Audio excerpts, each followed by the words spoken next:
So today we're going to be talking about Compassionate Friends Victoria social groups or social support groups, and we're going to be looking at who these groups seem to benefit most, as well as looking into the finer points of the social groups themselves. And we'll start with a definition.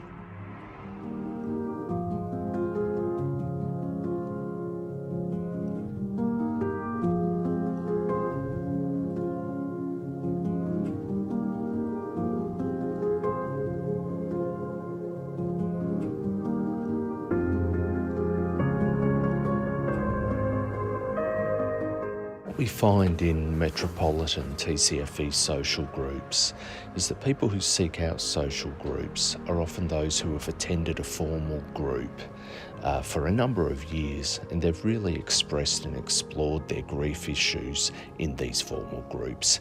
And now they're seeking to remain connected to a bereaved community, but they're not necessarily seeking to explore their grief on such a regular basis.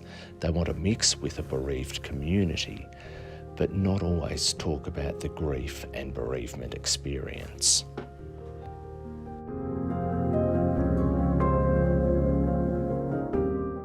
They certainly can.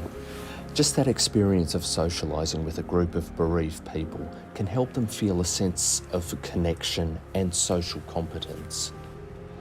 Where a social group may not meet the needs of the newly bereaved person is where they are needing greater and more structured time to explore their grief-related issues.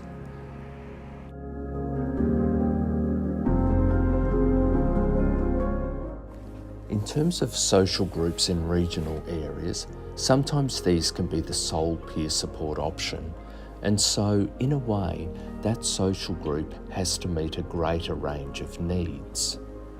So how do regional leaders get around this? Well, if the meeting is held at a cafe, leaders will often try to secure a room in the cafe that is a little more private, a little more conducive to opening up about sensitive topics. Another approach is that leaders will move around the meeting table and check in with each member individually, just asking them how they've been going and giving them the opening to discuss any grief-related issues. The third approach is where leaders contact social group attendees by phone between meetings and do the check-in then. This contact can particularly benefit the newly bereaved, and of course these sorts of check-ins can also be done by TCFV centre callers.